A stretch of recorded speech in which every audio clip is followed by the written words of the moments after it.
dan sidang hari ini mengagendakan pemeriksaan atau keterangan dari ahli yang dihadirkan oleh penasihat hukum dari Richard Eliezer, justice collaborator dalam kasus ini. Tadi sudah diberikan keterangan oleh pengacara dari Richard Eliezer, ada 3 ahli yang akan dihadirkan. Latar belakangnya mulai dari guru besar filsafat moral, psikologi klinis dan juga forensik. Ada Romo Magnus Suseno yang akan dihadirkan, ada Ibu Lisa Marle Japli, seorang psikolog klinik, dan juga Dr. Reza Indragiri terkait dengan psikologi forensik yang akan dihadirkan sebagai ahli. Nah tadi ada Kang Asep dan juga Mas Roni yang sudah bergabung bersama kita. Kang Asep, ini yang menarik bahwa pada saat menghadirkan ahli, kita banyak melihat ahli yang menganalisa barang bukti yang sudah dihadirkan. Tapi memang bisa ada mungkin sudut pandang lain juga yang dihadirkan di sini.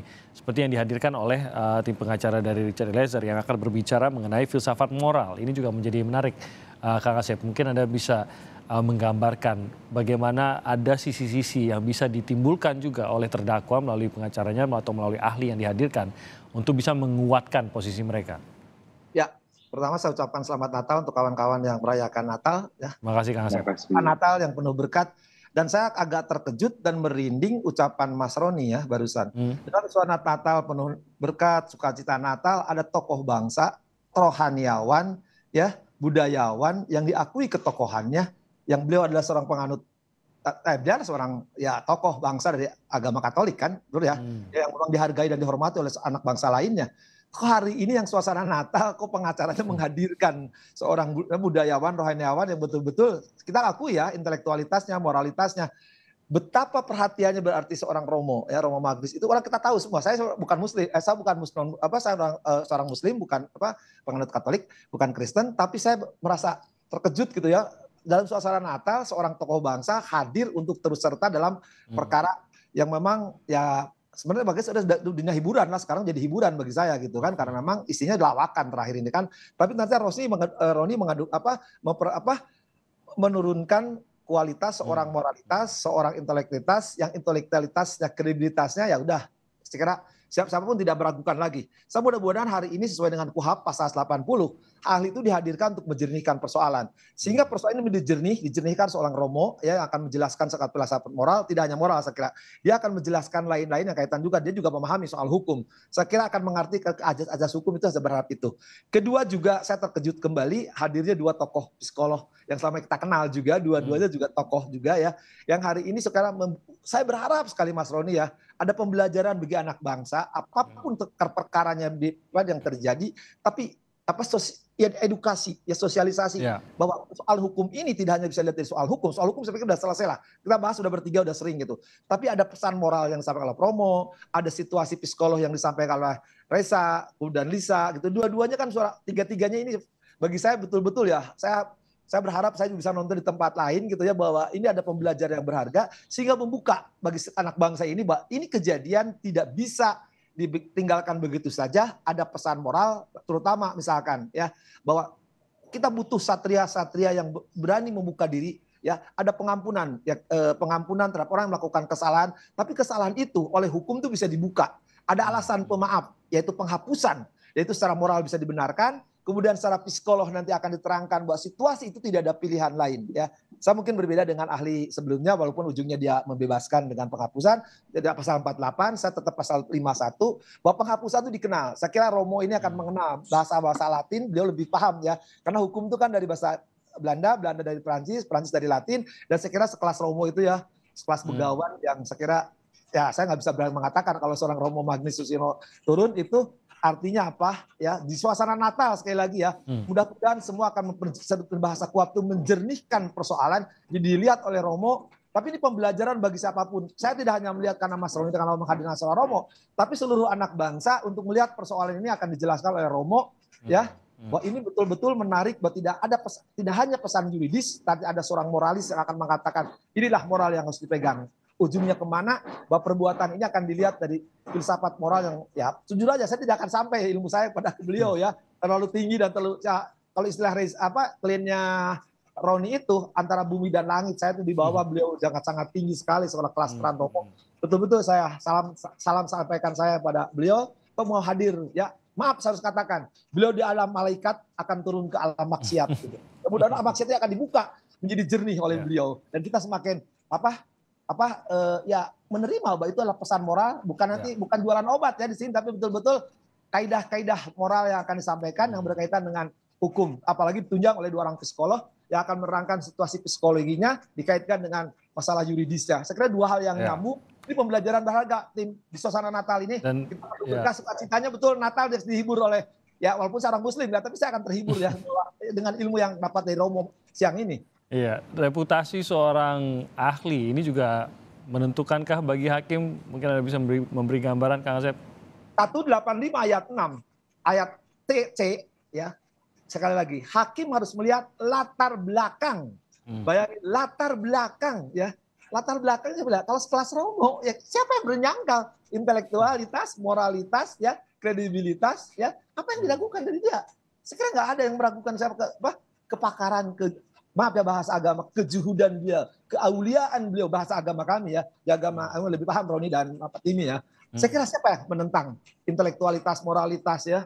Aduh, udahlah betul. Saya kira ada pada diri Romo dan sekarang itu bahasa kuat. Saya kira udah menentukan jernih persoalan, dilihat latar belakang, dan ini mudah-mudahan jadi terang. Dan saya kira ya nggak tahu kalau saya nggak bisa mengatakan sesuatu bahwa ini hari ini pembelajaran baru. Sekali lagi, sejarah hukum dibuka kembali, Eliezer membuka, sekarang ahli membuka, sekelas Romo, sepengetahuan saya nggak tahu ya. Tolong saya dikoreksi kalau salah. Kayaknya tidak pernah ya jadi ahli di pengadilan yang menyangkut perkara pembunuhan, teroris, kejahatan. Saya nggak tahu, tapi tolong tim saya dikoreksi ya, karena sepengetahuan saya Romo tidak pernah hadir dalam kelas.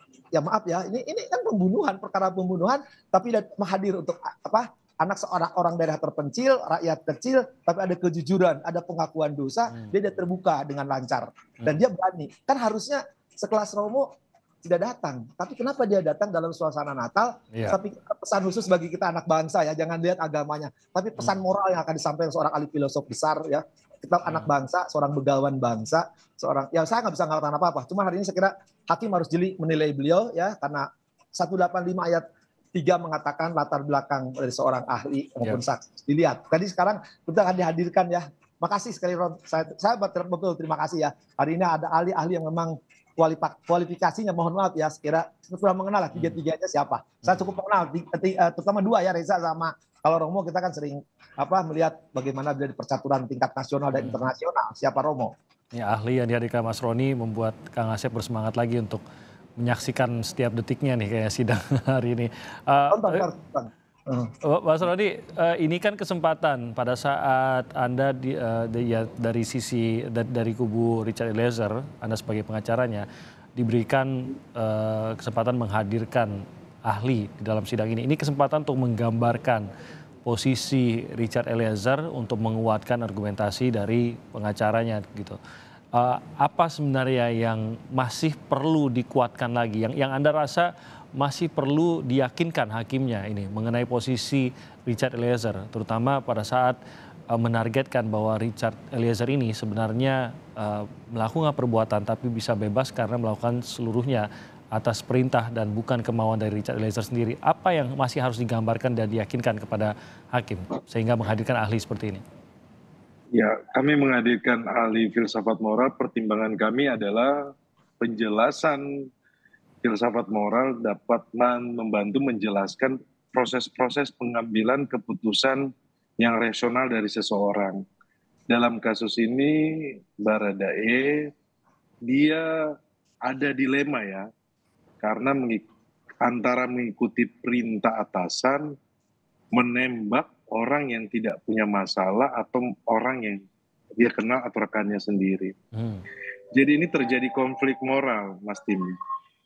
Yang terjadi konflik moral besar ya, dilema moral ini yang besar ini yang mau kita sampaikan ke muka persidangan kepada majelis hakim, bahwa ketika kita bicara sisi hukum, tetapi ada sisi etika dan moral yang mau kita sampaikan kepada majelis hakim maupun publik, bahwa seseorang melakukan perbuatan ketika tidak sesuai dengan suara hatinya, karena terjadi konflik ya, tadi yang saya sampaikan konflik moral dan kita juga akan sampaikan konflik suara hati. Kenapa? Saya rasa bahwa publik sudah tahu ya, ketika seorang pangkat paling rendah berhadapan dengan jenderal tinggi yang dulunya jenderal, kemudian dia melaksanakan ini terjadi pergolakan batin. Nah, hal-hal seperti ini mau kita sampaikan dan ini menjadi pembelajaran bagi seluruh rakyat Indonesia dalam proses ini adalah ketika kita berbicara soal hukum tetapi fondasinya dari filsafat juga pun akan kita sampaikan kepada publik. Nah, ini yang menjadi hal yang pengen kita jelaskan dan perlu kita sampaikan bahwa ahli yang kita hadirkan ini semua mereka pro bono dan pro bono. Jadi mereka hadir karena panggilan atas dasar kemanusiaan. Ini yang mau kita sampaikan juga kepada publik ya, pada pemirsa Kompas bahwa kami hadir yang ahli yang mau berpartisipasi ini mereka hadir secara sukarela, secara pro bono. Dan meskipun nama-namanya mungkin tadi seperti sudah digambarkan oleh Kang Asep, sulit membayangkan, terutama mungkin Romo Magnis untuk bisa dihadirkan begitu. Tapi benarkah dari tim pengacara, karena tadi Anda mengatakan bahwa semuanya memang bersedia dan melakukan secara pro bono, justru tidak sulit menghadirkan mereka karena memang dari para ahli ini yang memang ingin memberikan keterangan? Betul Mas Tim, karena ini adalah panggilan atas dasar kemanusiaan. Melihat adanya ketidakadilan dan mereka terpanggil kemudian mau hadir di persidangan yang mulia ini.